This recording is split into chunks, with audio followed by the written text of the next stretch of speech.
Tax is a source of income for the government. Simple. Government अगर tax नहीं लगाएगी तो गवर्नमेंट मुल्क कैसे चलाएगी? That is a simple thing. In order to run the country government have to impose taxation on public. अब वो public जो है बहुत सारी है। हमारे कोर्स के हिसाब से पब्लिक इंडिविजुअल है। इंडिविजुअल मतलब एक सोल ट्रेडर होगा, एक एम्प्लॉय होगा, एक बैंक में पैसा रखने वाला इन्वेस्टर होगा। हमारे कोर्स के हिसाब से पब्लिक जो है वो कॉरपोरेशन यानी कंपनीज भी हैं जिस पे भी टैक्स लगता है। यानी टैक्स गवर्नमेंट की मेन सोर्स ऑफ इनकम है जिसके बगैर गवर्नमेंट चल नहीं सकती, मुल्क चला नहीं सकती। तो टैक्स गवर्नमेंट ने लगाना है। अब जिस तरह अकाउंटिंग होती है, अकाउंटिंग हमेशा एक ईयर एंड पे होती है, इस तरह टैक्स जो है वो हमेशा हमेशा एक टैक्स ईयर पे बेस करता है। और याद रखिएगा टैक्स ईयर कांस्टेंट रहेगा 23-24। 23-24 हर साल टैक्स के रेट्स बदलते हैं, चेंज होते हैं। जो टैक्स ईयर हमारे लिए रेलेवेंट है, हमारे से मतलब वो स्टूडेंट जो पेपर जून 24 में देंगे, सितंबर 24 में देंगे, दिसंबर 24 में देंगे, या फिर मार्च 2025, यानी ये 4 अटेम्प्ट्स के लिए एसीसीए ने कहा है कि भाईजान हम जो टाप के रूल्स चलाएंगे, हम जो टैक्स के रेट्स हम एग्जामिन करेंगे for June September December 2024 and March 2025 attempt, वो रूल्स होंगे टैक्स ईयर 23-24 के। अब 23-24 का फुल फॉर्म क्या है? तो गवर्नमेंट से हमने पूछा तो उन्होंने कहा 6 अप्रैल 23 से टैक्स ईयर स्टार्ट होता है, 5 अप्रैल 24 पे टैक्स ईयर खत्म हो जाता है। ये हमारा टैक्स ईयर है, फिक्स है, चेंज नहीं होगा। और टैक्स को एडमिनिस्ट्रेट गवर्नमेंट के यानी किंग के बिहाफ पे कौन करता है? उस डिपार्टमेंट को कहते हैं his majesty. His majesty revenue and custom. एक वक्त था जब ये हर मैजेस्टी होता था। आंटी थी, आंटी मर गई, अब जो है वो किंग आ गए हैं तो हिज मैजेस्टी है। His majesty revenue and customs, ये टैक्स का एडमिनिस्ट्रेटर है, टैक्स को एडमिनिस्ट्रेट करता है, टैक्स के सारी चीजों को HMRC देखता है। जैसे पाकिस्तान में फेडरल बोर्ड ऑफ रेवेन्यू है, इंडिया में उनकी अपनी टैक्स अथॉरिटी है, यूके में यूएई में इमारात में यूएई की अपनी टैक्स अथॉरिटी होगी। इस तरह KSA में सऊदी अरब में उनकी अपनी टैक्स अथॉरिटी है। तो हर कंट्री की गवर्नमेंट टैक्स एडमिनिस्ट्रेट करने के लिए टैक्स डिपार्टमेंट बनाती है और उसका एक नाम रखती है। तो वहां पे इसका नाम है his majesty revenue and customs. अब इस टैक्स ईयर में आप कुछ भी कमा लो, आपकी कोई भी इनकम हो जाए, तो आपको गवर्नमेंट को टैक्स देना पड़ेगा। Simple and easy. Government is going to charge tax on you अगर आपको इनकम होती है ड्यूरिंग टैक्स ईयर 23 एंड 24। अब टैक्स लगाने से पहले इनकम्स का पता होना बड़ा जरूरी है कि सर इनकम कौन कौन सी होती है। हमने तो अकाउंटिंग में हजारों किस्म की इनकम पढ़ी है, टैक्स में कौन सी इनकम होती है? तो बेटा आगे पढ़ने से पहले एक छोटी सी बात याद रखिएगा और साथ साथ नोट भी करते जाइएगा। Tax is a set of rules. Tax में कभी भी अपना दिमाग यूज नहीं कीजिए। टैक्स में जैसे है वैसे ही रहेगा। ये रूल्स है, ये कानून है। It's a law made by government. तो लॉ को फॉलो करते हैं। लॉ में हम ये नहीं निकालेंगे कभी भी बैठ के कि ये ऐसे क्यों हुआ तो ऐसे किस क्यों होता, क्यों को छोड़ दो। F6 टैक्सेशन पास करना है तो क्यों को छोड़ दो, बस यूं होता है। ऐसे है तो ऐसे होगा, ऐसे है तो वैसे होगा, ऐसे है तो ऐसे होगा, just like that. If you follow the rules,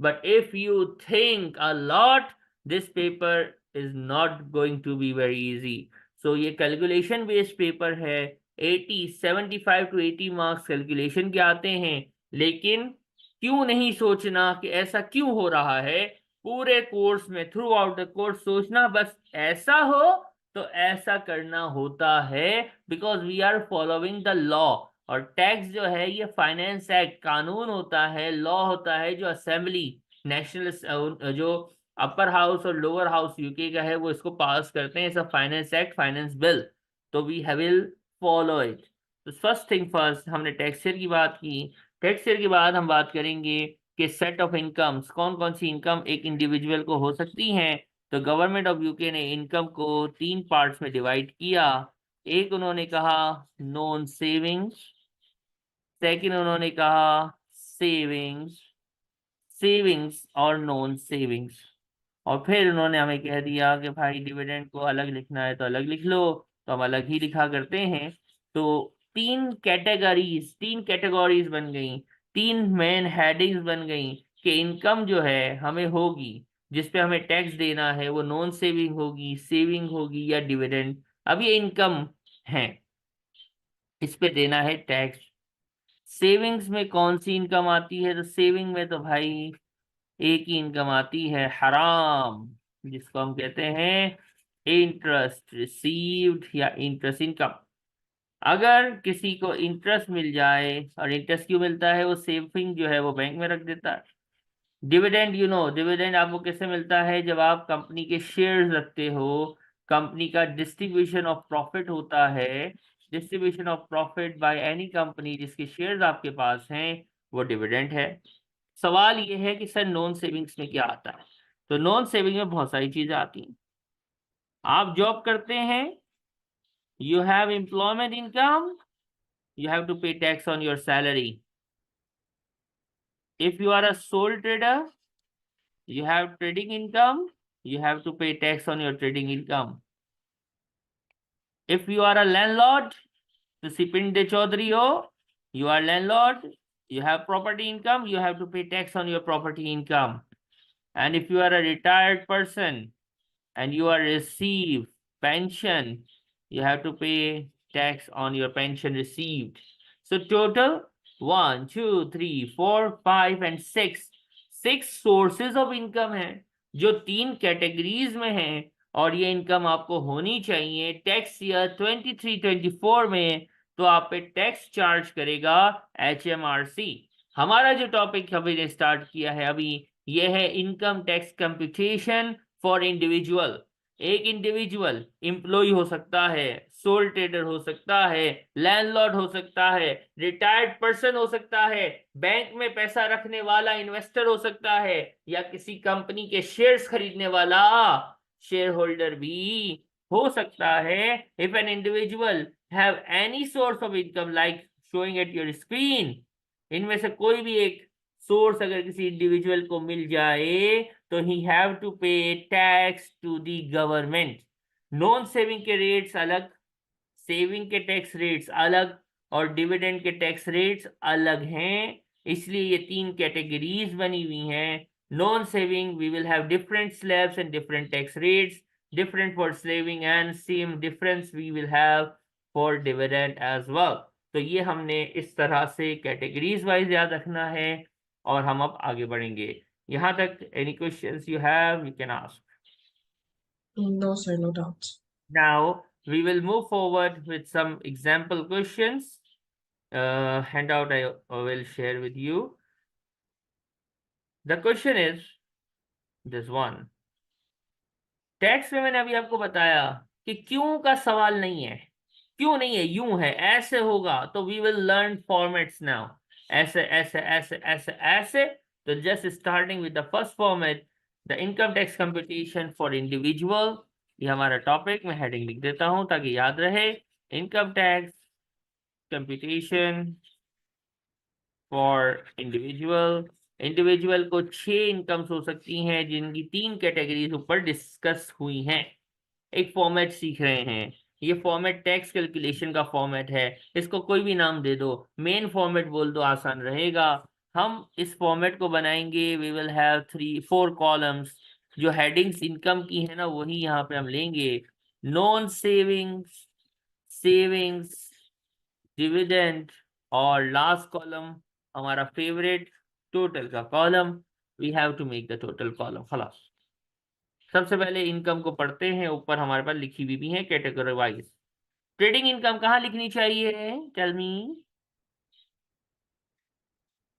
Trading income is under non-savings. Trading income is under non saving income. खलास। Then employment income Under non-savings again. Under non. Property income Non-savings. Non savings. Interest, It's savings. interest is in savings, and dividend is in not in, Dividend. but dividend have its own column, which is dividend ka column. We will add them up. Help me with the total, please. The total column, I will make it here now. Moving on with the number like this. It's 60. 60. There are no marks for total column, but it's a part of format. If it comes in section C, we have to consider it. Later on, you will learn कब total column बनाना है, कब नहीं बनाना है, ठीक है? अब what answer we will have here? It's called total income, and that is the requirement of this particular question. Calculate total income, और हमारे पास total income आ गया। खला total income आ गई। एक सवाल है, there is a question. The more we earn, the more we have to pay the tax. Am I right or wrong? Yes, that's right. उतना ज्यादा टैक्स देना पड़ेगा। Simple. We will earn more, we will have to pay more and more and more amount of tax to the government, to the hukuma. Simple. Now, government से हमने कहा भाई थोड़ा सा रहम करो, some mercy on us, कुछ तो करो। टैक्स 60,000 पे ले लोगे, कुछ रहम करो। तो गवर्नमेंट ने कहा ओके रहम करते हैं, आपसे टैक्स थोड़ा सा रिड्यूस करते हैं। कैसे रिड्यूस करोगे? हम आपकी इनकम को रिड्यूस करेंगे। हमने बोला वाह वाह, कैसे करेंगे इनकम को रिड्यूस? तो उन्होंने कहा यहाँ पे दो चीजें आप माइनस कर सकते हैं। कितनी चीजें माइनस कर सकते हैं? दो। हमने कहा थैंक यू सो मच। पहली चीज क्या होगी? तो गवर्नमेंट ने कहा कि you can deduct here qualifying interest. आप यहाँ क्वालिफाइंग इंटरेस्ट माइनस कर सकते हैं। हमने कहा ओके, होता क्या है बताते हैं, सब्र करो अभी आएगा। क्वालिफाइंग इंटरेस्ट माइनस करें आप। हमने कहा ठीक है कर देंगे। फिर क्वालिफाइंग इंटरेस्ट माइनस करके एक चीज आएगी, टोटल आएगा ना कोई आंसर तो आएगा, मैथ्स है। तो उसका नाम रख लो। क्या नाम रख लो? उसका नाम रख दो नेट इनकम। हमने कहा ओके। होता क्या है क्वालिफाइंग इंटरेस्ट नहीं पता, okay no problem. Qualifying minus करना, नेट इनकम आएगी। नेट इनकम माइनस करना, नेट इनकम आ जाएगी। उसमें क्या माइनस करना? उसमें एक और चीज माइनस करना। क्या नाम है उसका? Personal allowance. अब ये होते क्या है थोड़ी देर में पता चलना है।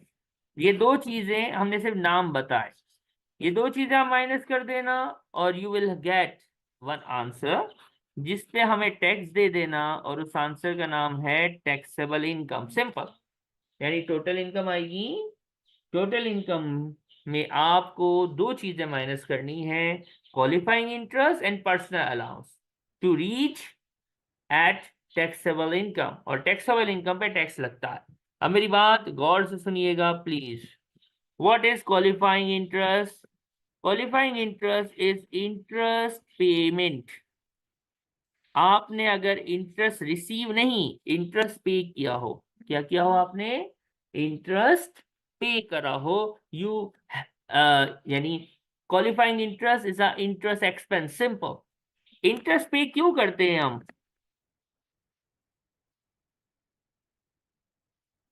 हम जब लोन लेता है ना, if I am borrowing from someone, I have to pay interest on it. Loan के ऊपर इंटरेस्ट पेमेंट होती है। अब हर तरह का लोन यहाँ नहीं होगा, ये लोन की कुछ कंडीशंस हैं। यानी अगर आपका लोन, जो लोन पे आप इंटरेस्ट दे रहे हो, वो लोन अगर सर्टेन कंडीशंस को सेटिस्फाई या मीट करेगा, देन ओनली आप उस लोन का इंटरेस्ट जो है उसको क्वालिफाइंग इंटरेस्ट बना देंगे और यहां से डिडक्ट करेंगे सवाल, सर वो कंडीशंस क्या हैं, क्या पेपर में गिवन होंगी? तो ना बाबा ना, पेपर में गिवन नहीं होगी. You must memorize the conditions which is appearing at your screen right away. Conditions, आपने लोन लिया जिस पे इंटरेस्ट पे हो रहा है, क्यों लिया? ताकि आप मशीन प्लांट इक्विपमेंट फर्नीचर वर्नीचर खरीद सको. किसके लिए?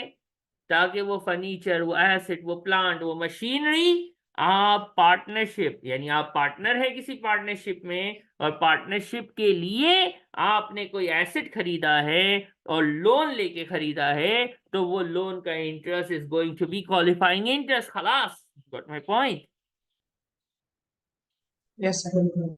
आप जॉब करते हैं, अज्यूम करो आप रहते हैं अज्यूम अल नाहदा एरिया में, आपका ऑफिस है जबल अली.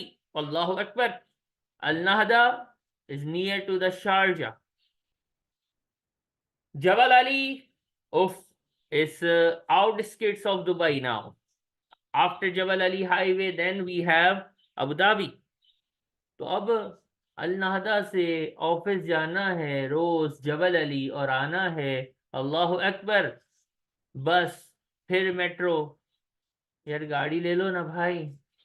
लेकिन सर गाड़ी लेने का पैसा किधर है? फुलूस माफी, पैसा नहीं है. तो क्या करो? सर लोन ले लेते हैं. क्यों लोन लिया भाई? गाड़ी खरीदेंगे. गाड़ी क्यों खरीदेंगे? सर ऑफिस जाने में आसानी होगी, जॉब में आसानी होगी. जॉब लग गई. सर और सेठ ने कहा ब्रिंग, अरबाब ने कहा, सेठ ने कहा bring your own laptop. Okay.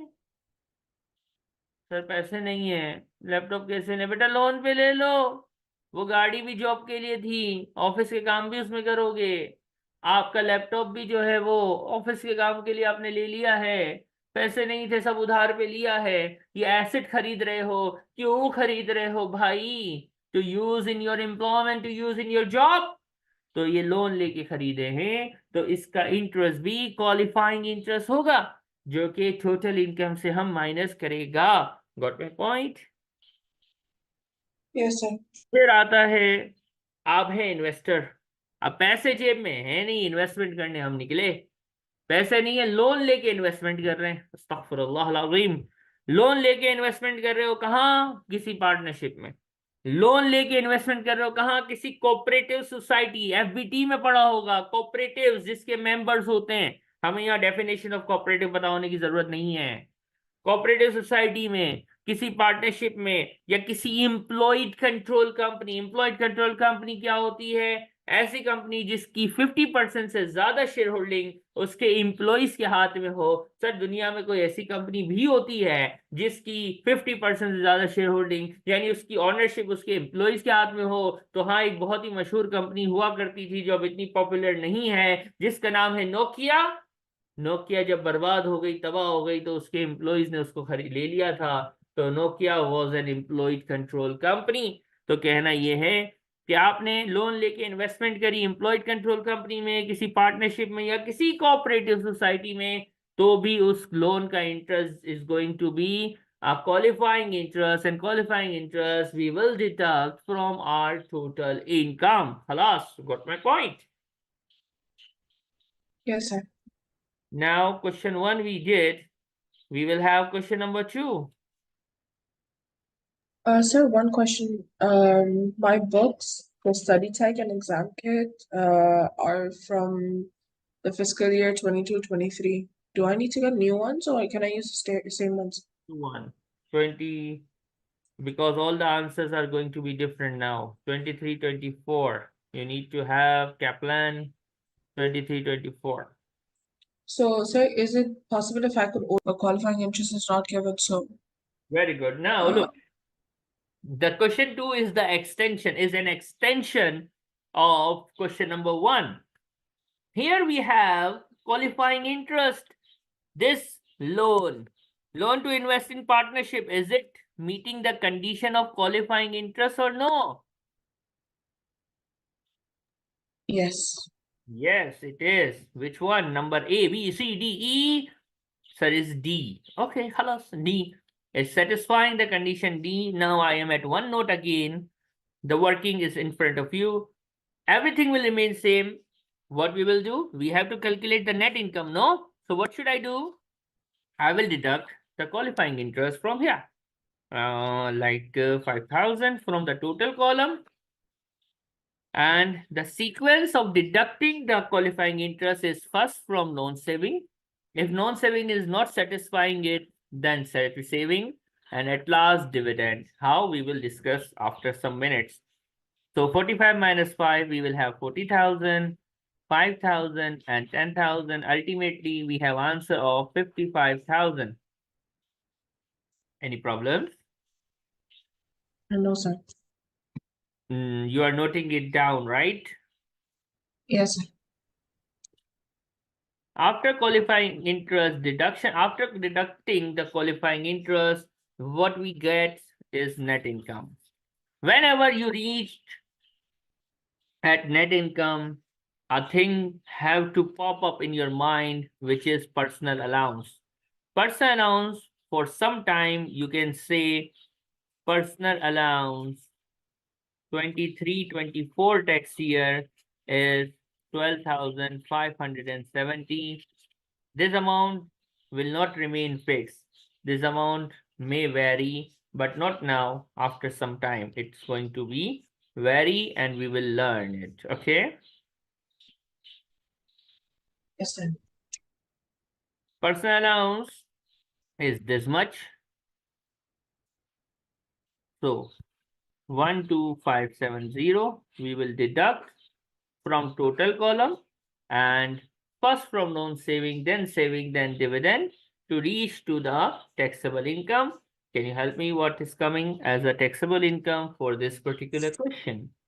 So for non-savings, total it's 27,430, and for total it's 42,430. That's it for question number 2, where we learned what is qualifying interest and how to deal with personal allowance. Very simple personal allowance till now, 12,570 khalas. And qualifying interest, you need to memorize 5 conditions. Either condition is going to satisfy, we are going to deduct qualifying interest from the columns. Got my point? Yes, sir. Noted it down and let me know. Okay.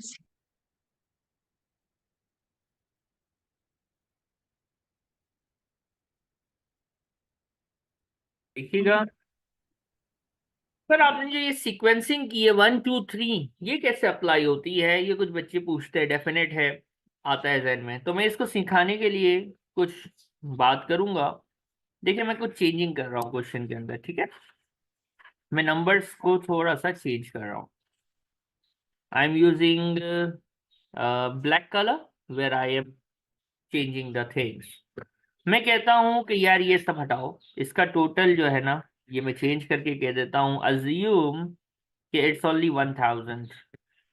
Qualifying interest में same रखता हूँ 5000। अब क्या होगा sir? It's total is 16000 खलास।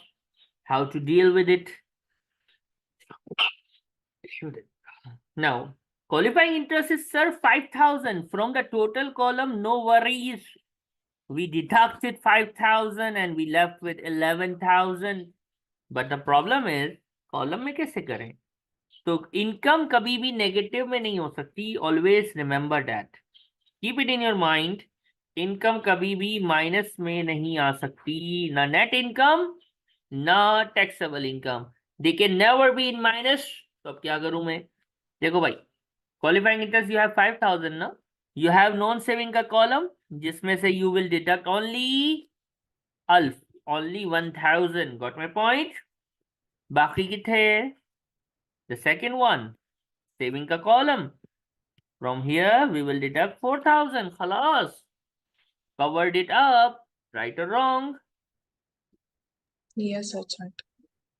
And we left with 11,000 like this. Subhanallah. Very, very, very careful with the personal allowance now. Personal allowance, sir, we have 12,570. Okay. But we know we cannot have negative taxable income. Neither negative net income nor negative taxable income.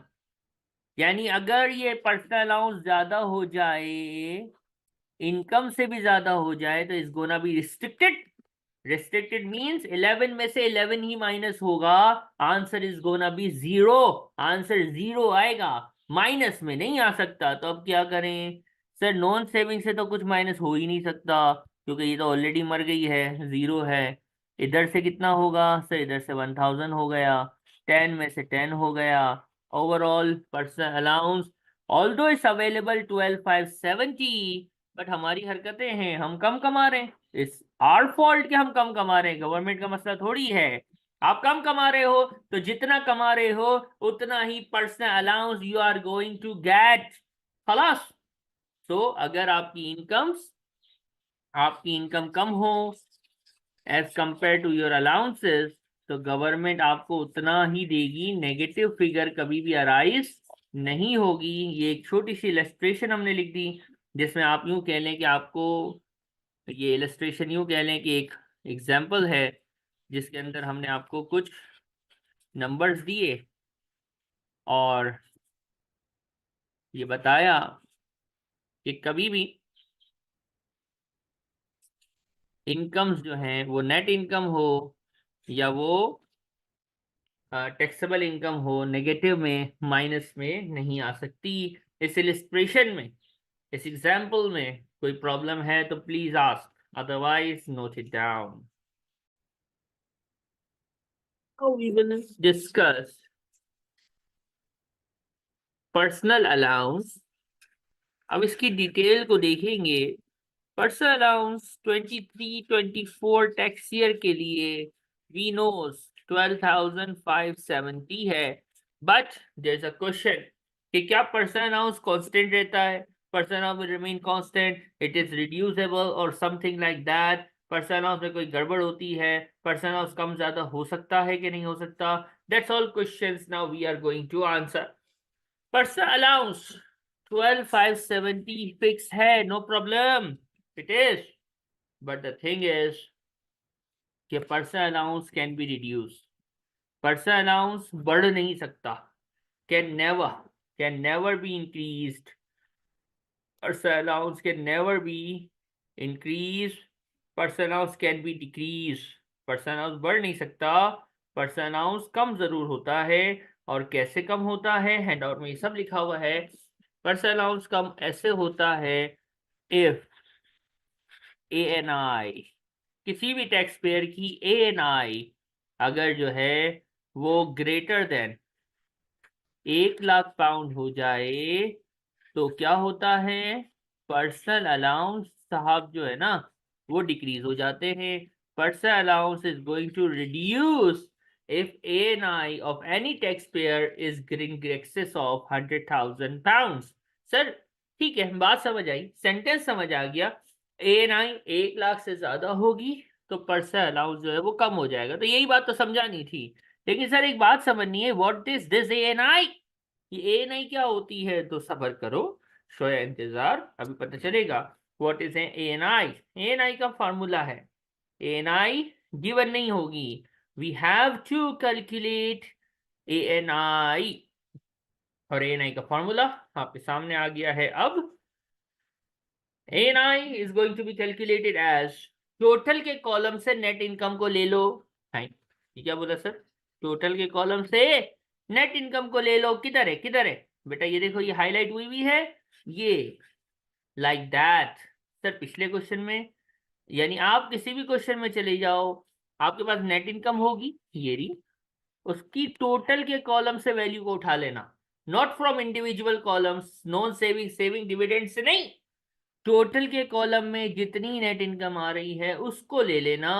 यानी net income, अगर मैं यहां लिख भी दूं कि total का column, from total का कॉलम, भाई बच्चे गड़बड़े करते हैं पेपर में, पता नहीं क्या करते हैं।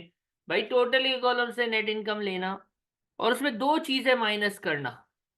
सवाल ये जहन में है ना क्यों? तो वो याद करना कि पहली क्लास में सर ने बताया था, टेक्स्ट में क्यों नहीं होता, बस यूं ही यूं होता है। You have to deduct two things, बस खलास। वो दो चीजें क्या हैं? वो है ग्रॉस गिफ्टेड और ग्रॉस पर्सनल पेंशन, ये दोनों ही माइनस होगी, तीसरा कोई नहीं। होती क्या है? तो गिफ्ट एड इज सदका खैरात, is a donations, gift aid donations, Baitul Khair, Dubai cares, सैलानी, एधी, इनको आप डोनेशन कर रहे हैं। यूके की रजिस्टर्ड चैरिटी की बात करें तो वहां पे बड़ी फेमस है ऑक्सफैम, OXFAM, ऑक्सफैम को डोनेशन करें। It's called gift aid. Gift aid अगर सदका खैरात करते हो यूके में तो ये यहाँ माइनस होगा। और पर्सनल पेंशन, गोड़ों को, यूके सिटीजन को, ब्रिटिशर्स को बड़ा फिक्र होता है कि जब हम रिटायर होएगा तो क्या होगा, तो उसके लिए वो बड़ी प्लानिंग करते हैं। अपनी नॉर्मल एज में वो जो है वो पर्सनल पेंशन फंड्स में कंट्रीब्यूट करते।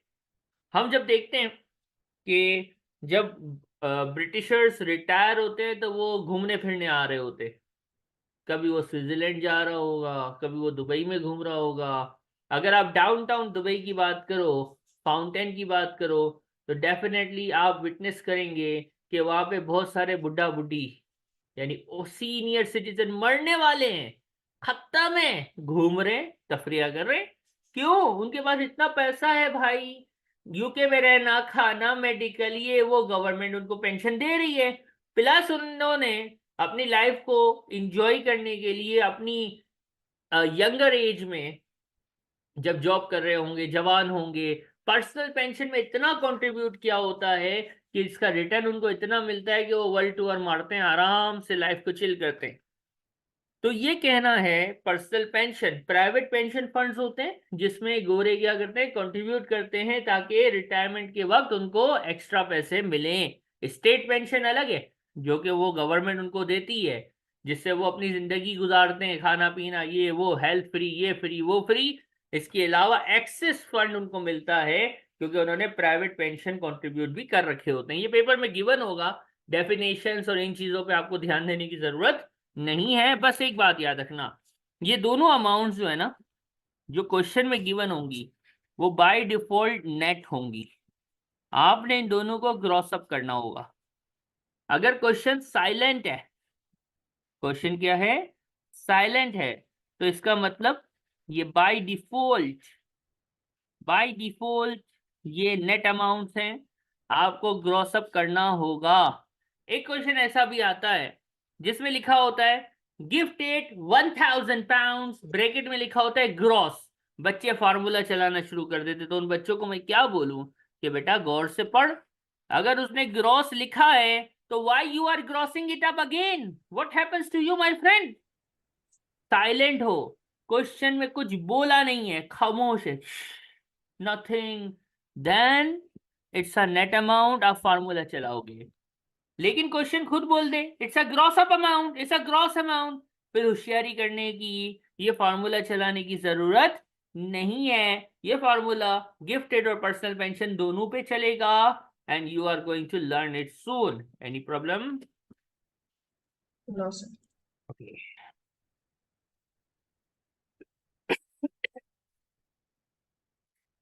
नेक्स्ट अब हम इसको सीखते हैं how to do that. Okay, some example questions are coming up at your screen. The first question is Mr. Usman. What is saying in this question? Can you please read for me? Mr. Usman received trading income of 110,000 in the tax year 23-24. He also made gifted donations of 4,000 plus. Compute Usman's taxable income for the tax year 23-24. Okay, fine enough. We have very less data. It's good. It's good. जितना कम data उतना question आसान. Did you witness any interest? No. We didn't. There is nothing called interest or dividend. Simple question, आसान सा question. सिर्फ हमारे पास एक ही income, कौन सी income दी हुई है? Trading income. Trading income. Trading income is part of known savings. Am I right or wrong? Right. तो सिर्फ एक कॉलम बनाने का, नॉन सेविंग का कॉलम, टोटल बना लेते हैं साथ साथ। Trading income trading income is 110,000, total में भी यही आ गया। खलास। कोई क्वालिफाइंग इंटरेस्ट नजर आ रहा है? नहीं सर। इसका मतलब जो ट्रेडिंग इनकम है यही नेट इनकम है। खलास। Same same, trading income is a net income. Total का कॉलम नेट इनकम 1 लाख से जब भी ज्यादा होगी तो ANI की वर्किंग करेंगे। ये बच्चे मुझसे पूछते हैं सर ANI की वर्किंग कब करनी चाहिए, तो मैं उनको कहता हूँ बेटा टोटल के कॉलम में अगर आपको नेट इनकम 1 लाख से 100,000 से ऊपर नजर आ जाए then only you will calculate ANI. Okay. Sir, what is the formula for ANI? It's written here. I will just replicate it. Total के कॉलम से नेट इनकम को उठाओ। टोटल के कॉलम में net income is 1,10,000, 110,000। You will deduct gross gifted. You are going to deduct gross personal pension. Sir personal pension निश्चित नहीं है, खलास जीरो। गिफ्टेड सर ग्रॉस दी हुई है, ग्रॉस अब करूं क्या? इट्स ऑलरेडी गिवन ग्रॉस, तो क्या करूं? ग्रॉस लिखेंगे। ऐसे ही ले लो सर, होशियारी करने की जरूरत नहीं है। ANI 1,06,000 आ गई है। ANI is in excess of 1 lakh और नो, यस सर। तो personal allowance have to be decrease. Personal allowance गिरेगा, कम होएगा। अब कैसे कम होगा ये तो सर आपने बताया नहीं है, तो बेटा वही तो बताना है कि पर्सनल अलाउंस कैसे गिरेगा और what amount of taxable income we will get. That's what is our topic in this question. तो देखिएगा, अब देखो मैं जिस तरह से बोल रहा हूँ ना, ये याद कर लो। It's gonna be very easy for you. ANI in excess of 1 lakh, ये रूल लिख दिया मैंने। ये रेड कलर से जो लिखा है ये पेपर में लिखने की रेड कलर वाली जरूरत नहीं है, डार्क ब्लू नेवी ब्लू वाला लिखना जरूरी है, ठीक है। अब बताओ कितना ज्यादा है ANI in excess of 1 lakh? How much? 6,000। 6 का आधा, half of 6 is 3। बस खलास, that's the formula. Excess of 100,000 divided by 2, that is the amount by which we are going to reduce our personal allowance. है क्या बोला सर? बेटा जो access है, एक्सेस कितना है सर? लाख से ऊपर कितना है? 6,000 है। 6,000 है, 6 का आधा करो 2,000, तो 2 से डिवाइड किया 3,000 आया। पर्सनल अलाउंस होता है 12,570, 12,570 reduced with the amount of excess का आधा 3,000, amount we left with 9,570. Just check it. This is my first, huh? Nothing sir। It's correct, right? Yes. जो मैं डायरेक्ट करता हूँ तो कभी कभी मेरी कैलकुलेशन आगे पीछे हो जाती है। And we are going to have taxable income, you will write it. किसी को नहीं आता तो मैं उनको कहता हूँ बेटा फार्मूला भी लिख सकते हैं। क्या फार्मूला होगा sir? You will take ANI minus 100,000 divided by 2. That's going to be the formula of reducing your personal allowance. लेकिन हम पाकिस्तानी बच्चे हैं, हम एशियन लोग हैं, बड़ा आसान तरीके से जुगाड़ निकाल लेते हैं। एक्सेस का आधा, लाख से कितना एक्सेस है? 6,000। 6 का आधा कितना होता है? 3, तो 3,000 से हमने पर्सनल अलाउंस को रिड्यूस किया, कहानी खत्म, पैसा हजम। Any problem? No sir। Question done. Note it down and see if you have any concern in it. Next question. Employment income. Employment income is part of non-savings. This is my employment income. There is no qualifying interest, so that is my net income as well. I'm going to make the total for the, I'm going to make the total column as well. Total column 1 lakh से ज्यादा है, in excess of 1 lakh. So what should I do? I have to find out my ANI. ANI is gonna be total के column से net income, which is 125,000 minus gross gifted and gross personal pension. It's end, okay? In this question, we don't have any gross personal pension. So just taking it as a gross gifted, or gifted is also given grossing grossed up. Gifted already gross up he given है. तो ANI कितनी आ गई? How much? That is 109,000. 109,000. Personal allowance, जिसके लिए इतना काम किया. Personal allowance gonna be 12,570. This is my personal allowance. Excess ka half. 9,000 is the excess. Am I right? Yes, sir. Excess of 100,000 is 9,000 ka aadha, 4,500. Your allowance is going to reduce the 4,500, and we have it how much? 8070. MashaAllah. And the answer, final answer, income. Any problem? No, sir. Yes, right. Next question is coming up.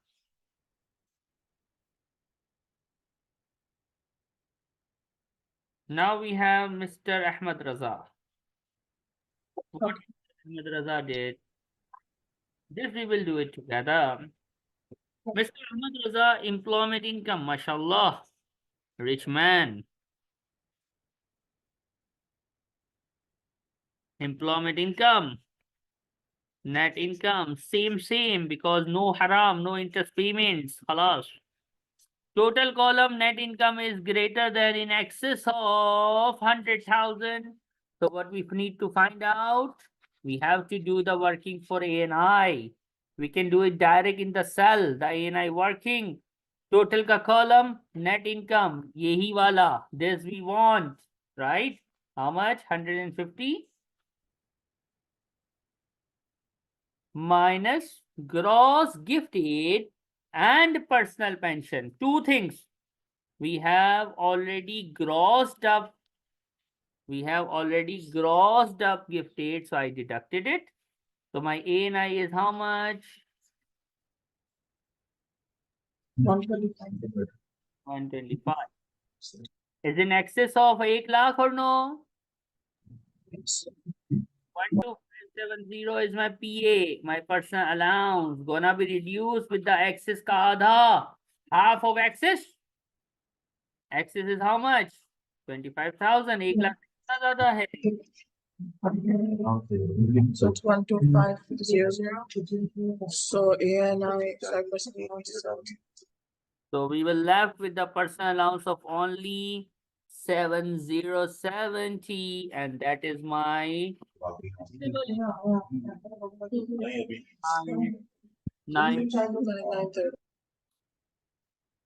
That's it for this particular question. Note it down and see if you have any confusion in it. Has an income. Hassan has an income which is employment income, no interest, so it's a net income as well. 160,000 known saving. Total is in excess of 100,000. तो हमें ANI निकालने की तरफ जाना पड़ेगा. ANI supposed to be how much? देख लेते हैं.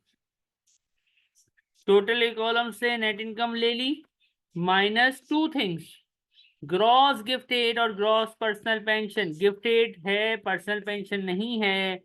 It is grossed up, so the answer is how much? How much is coming? ANI? So it's 135,000. 135,000. What is the rule?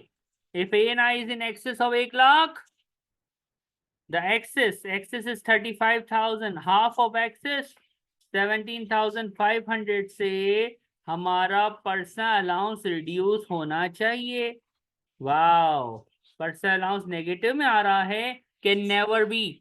Personal allowance अगर आपका रिडक्शन ये ज्यादा आ जाए तो आपका पर्सनल अलाउंस माइनस में नहीं आएगा, इट्स गोना बी 0. तो इस क्वेश्चन में पर्सनल अलाउंस 0 आ गया, यानी there is no personal allowance available. for Mr. Hassan because he is too rich. Taxable income, net income, employment income, kullu sawa sawa, yani all are same, no difference. Here is a thing we will remember कि एक चीज याद रखो, sir ये कब ऐसा होगा कि ये जीरो आ जाए, मैथमेटिकली कुछ तो होगा। याद रखना, जब भी A N I is equal to और ग्रेटर देन 125140 हो, जब ए एन आई ये और इससे ज्यादा आ जाए तो पर्सनल अलाउंस ऑटोमेटिकली मैथ्स है नील हो जाएगा। जैसे आप ऊपर देखो, अहमद रजा का 12500 था तो 70 का पर्सनल अलाउंस बचा था। अज्यूम करो ये 125170 है, जब एक्सेस का हाफ करोगे ना तो ये एग्जैक्टली पर्सनल अलाउंस को खत्म कर देगा। यानी हमें ये याद रखना है एक छोटी सी बात कि जब हम ANI निकालेंगे ना तो हम आगे वर्किंग करने से पहले देख लेंगे कि if ANI is in access और इज इक्वल टू 125140 हमारा पर्सनल अलाउंस ऑटोमेटिक नील हो जाएगा। ये पूरी वर्किंग दिखाने की फिर जरूरत नहीं होती। Just in exam we will write this note कि ANI is in excess of 125140, that's why personal allowance is nil, खलास, zero. That's it for the personal allowance topic. हमने अराउंड इसके 4 क्वेश्चंस किए हैं। इसमें कोई डाउट है तो प्लीज पूछिएगा। मूविंग फॉरवर्ड, जब अब टैक्सेबल इनकम निकालना सीख गए तो अब क्या होगा, अब भाई टैक्स लगेगा। Tax rates, tax slabs for tax year 23-24 is in front of you. ये टैक्स रेट्स नॉन सेविंग के हैं। टैक्स ईयर है 23-24 विच मीन 6 अप्रैल 23 से स्टार्ट होता है, 5 अप्रैल 24 पे ख़त्म होता है। यूके में जो टैक्स है, यूके में जो स्लैब्स हैं वो बैंडिंग सिस्टम कहलाता है। जैसे आपने बचपन में यानी F2 में, FA2 में, MA2 में पीस वर्क स्कीम पढ़ा है ना कि इतना कमाएगा तो ये, इतने यूनिट बनाएगा तो ये रेट होगा, इतने बनाएगा तो ये रेट होगा, इतने बनाएगा तो रेट ये हो जाएगा। इसी तरह टैक्स में भी स्लैब सिस्टम है। हम इसको स्लैब्स नहीं बोलेंगे, बैंड्स बोलेंगे। We have 3 bands, basic band, higher band, additional band. ये बैंड्स चेंज होते रहते हैं, इनके परसेंटेज भी चेंज होती रहती हैं। टैक्स ईयर 23-24 में बैंड्स की लिमिट्स चेंज हुई हैं एज कंपेयर टू 22-23 का टैक्स ईयर। हमें पिछले वाला याद नहीं करना, हमें इसी टैक्स ईयर को देखना है। बेसिक बैंड की लिमिट है अप टू 37,700, यानी इनकम 37,700 तक होगी तो we will apply 20% on non savings. Income 1,25,140, 125,140 exactly the same number here, जिसके बाद पर्सनल अलाउंस खत्म होता है। जब पर्सनल अलाउंस खत्म होता है तो सिंपल याद रखना, टैक्स का रेट हायर नहीं एडिशनल होता है 45%। बेसिक रेट अप टू 37,700 है, एडिशनल 40 यानी एडिशनल की लिमिट 125,140 है। तो इनके बीच में इन बिटवीन जो लिमिट है वो क्या है, वो हमारे पास है हायर बैंड की limit, and that limit is 37,700 से लेके 125,140। अब यहाँ पे एक बात याद रखो, ये 37,700 से स्टार्ट हो रही है और कहाँ तक जा रही है, 125,140 तक जा रही है। हायर बैंड 1 से 0 से स्टार्ट थोड़ी हो रहा है, कहाँ से स्टार्ट हो रहा है, 37 और कहाँ तक जा रहा है 125,140। आप इनका डिफरेंस तो निकालो, डिफरेंस तो निकालो। So that's 87,440. यानी बात हमें याद रखनी है ये नंबर कि that is the limit available, that is the limit available in higher band. अगर मैं आपसे पूछूं कि tell me what is the limit available in the basic band, Basic band is 37,700. Basic की लिमिट 37,700, जिससे कितना परसेंट 20% होता है। 100%. हायर की लिमिट कितनी सर? जब इनकम 37,700 को क्रॉस करेगी अप टू 125,140 तक, तो उस पे 40% है, लेकिन इसके अंदर इनकम कितनी समा सकती है, कितनी इनकम फिट हो सकती है सर? 87,440। करेक्ट और रॉन्ग? Yes. फिर क्या है? एडिशनल इन एक्सेस ऑफ 125,140 अगर होगी तो is gonna be fitted, is gonna be part of higher band. ये लिमिट्स पिछले टैक्स ईयर में चेंज हुई हैं, इसीलिए हम कहते हैं कि टैक्स के पेपर में नई बुक्स, नई डेफिनेट रिविजन के मस्ट, कि नई वाली यानी 23-24 वाली आपने रिविजन किट यूज करनी है, वरना गड़बड़ हो जाएगी। क्योंकि पिछले टैक्स ईयर में ये लिमिट कुछ और थी, अब कुछ और है, Mm. तबाही होगी, Right. आंसर मैच नहीं आएगा। Got my point? Yes, sir. Now एक छोटा सा एग्जांपल क्वेश्चन है from the finance act itself. ये छोटा सा नन्ना मुन्ना सा क्वेश्चन है। Very first time we are going to calculate the income tax liability. Just wait 2 minutes, it's अजान। First thing is the rates allowances. This table is going to be provided to you in the exam, so no worries about it. Solving it, we have trading profit. Trading profit is known savings. There is no interest, so that is the net income 184. Total is 184. I'm doing it properly. Look, you can do direct as well. It's in excess of 1 lakh, so I have to calculate ANI, and I can say there is no gross personal pension, nothing. So total net income minus nothing, no gross gift aid, no gross personal pension. So I have my ANI 184,000. So personal allowance, I need to write a note that ANI is in excess of 125,140. So personal allowance khaliwali yani nothing, no personal allowance. Wow, too much efforts, same answer. That is the taxable income. Let's calculate the tax first time. We will put heading of known savings. Rates are here. The income of this guy, we will not look at total now. Now we will look at the individual column, which is known saving का column. अब देखो ध्यान से, very carefully. 184 is the total. 3 bands हैं। पहला band basic band, sequence must be followed. कितना आएगा basic band which?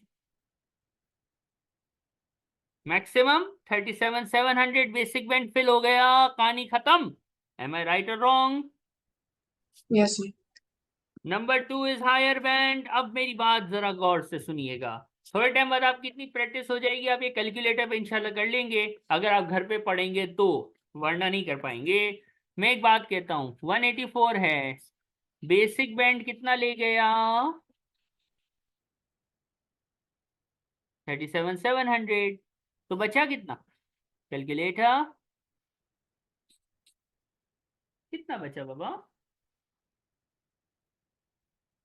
It's 146,300. 146,300 बचा सर। Okay, relax. हायर बैंड में कितनी जगह होती है? ओनली, लिखा भी। 87. तो इसका मतलब हायर बैंड फिल हो जाएगा कि नहीं हो जाएगा? Hmm. तो इसमें से हायर कितना ले गया? 87,440. तो बचा कितना बेटा? For And then remaining is 58,60. 58860. For the additional band गोलागंडा, कलरफुल गोलागंडा आई मेड 58860। यहाँ तक कोई तकलीफ है? नहीं सर। अब मैं रेट्स लगाऊं? बेसिक बैंड में 20 होता है, हायर में 40 होता है और एडिशनल में 45 होता है। एम आई राइट और रॉन्ग? Yes. ये वर्किंग आप लिख लें बिकॉज मुझे यहाँ पे फिर इसके नंबर्स लिखने हैं to have Mm-hmm. Answer. So 37 first का है 7540, मुझे फिर हायर का है मुझे ये मिटाना। 34। जी। I need to remove this working, ये पहले Okay. चले हो गया। आई मेक इट समथिंग, चले कुछ एडजस्ट कर लिया मैंने। Mm-hmm. क्या? चलो 184 में से ये हमने खेला ना, चलो बताओ। बेसिक बैंड का है 7540, 7 फिर हायर का है 34976, और और एडिशनल इज 26487। ये जो तो आंसर ये टोटल इज 69003। 69003, ये जो टोटल आता है इसका नाम रखेंगे टैक्स लायबिलिटी। क्या नाम होता है? Thanks. Liability, which was required in this question and we did it. Any problem, any takleef, you can ask, otherwise noted it down. Such years. Okay, but gifted और पर्सनल पेंशन दोनों given है और net given है। हाजी साहब क्या कमा रहे हैं, कौन सी इनकम कमा रहे हैं? Nonsense. Oh, sorry. Trading profit, trading profit, this is trading profit. Oh, so it's trading is a problem. So trading profit and trading income is the same thing. Same thing. Okay. Business income, trading income, income from trade, trading profit, Kullu सवा सवा, यानी all are same. अब बताओ, ये total है, greater than 1 lakh है तो क्या निकालेंगे? And टोटल कॉलम से हम नेट इनकम को पकड़ लेंगे 159। दो चीजें माइनस होती हैं हमें याद है। चलो, so पर gifted donations and personal pension contributions. कैसे लूं, क्या करूं? Sir they are net here, so what we will do? Sir personal pension है 32, नेट है तो ग्रॉस अप करो ना। ओके, गिफ्टेड नेट है सर, कितनी है? 9600 नेट है ना। क्वेश्चन साइलेंट हो जब भी ग्रॉस अप करना होता है और नेट लिखा है तब तो डेफिनेटली करना ही है। पिछले क्वेश्चंस में ग्रॉस लिखा था तो होशियारी नहीं की थी। Got my point? Yes, sir. Calculator check कीजिएगा कि आपका बयान। So pension contributions का है 40,000. तो what I get as an ANI?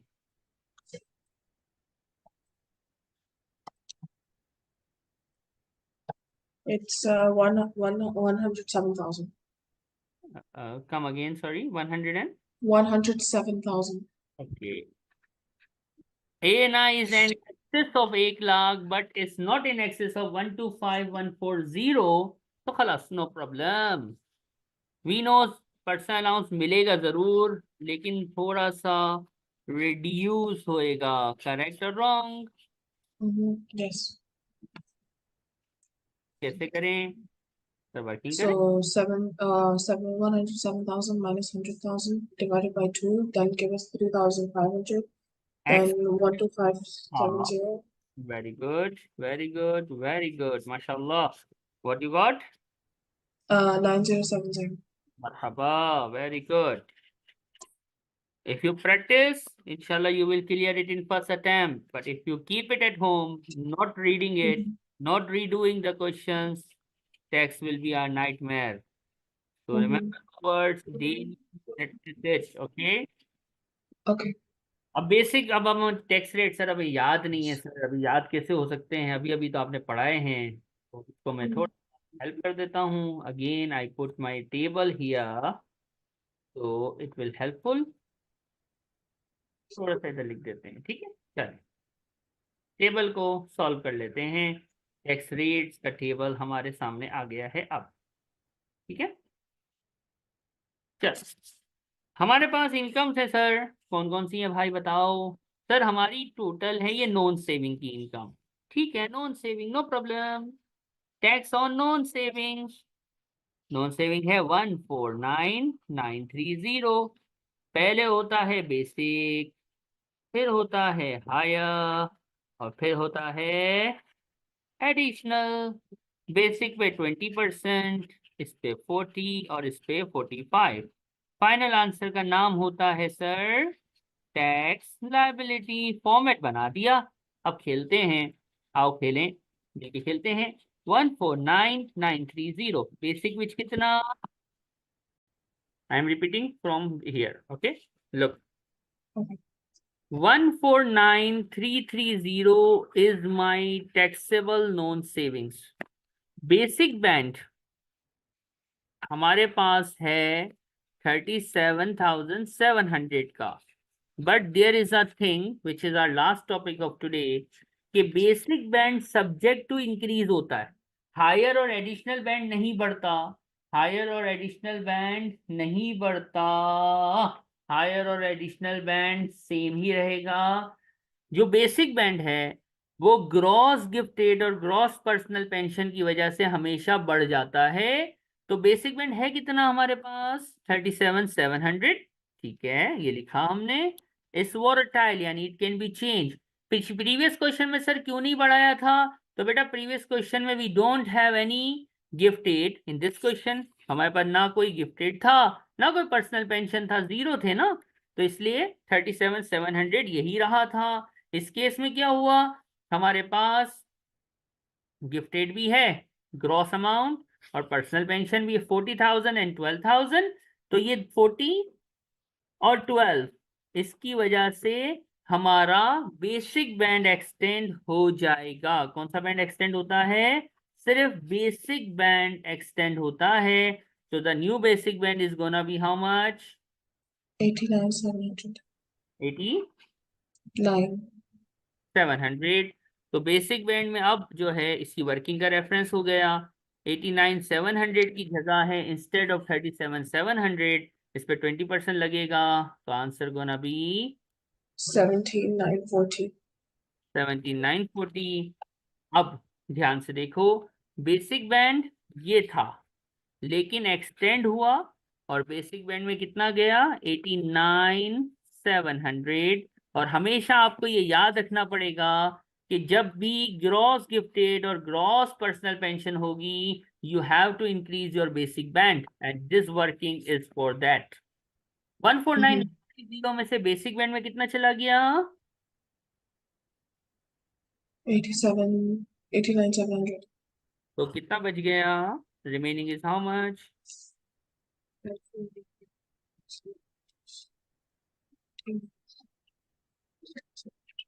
That is 60,230. This is remaining, right. Hmm. Higher band की लिमिट कितनी होती है, हमने पढ़ी है, लिखी हुई भी है बैंड्स में। ये 87,440. The remaining income is 60,230, is it okay, 60,087 Yes. Cover हो जाएगी, यस। तो जी.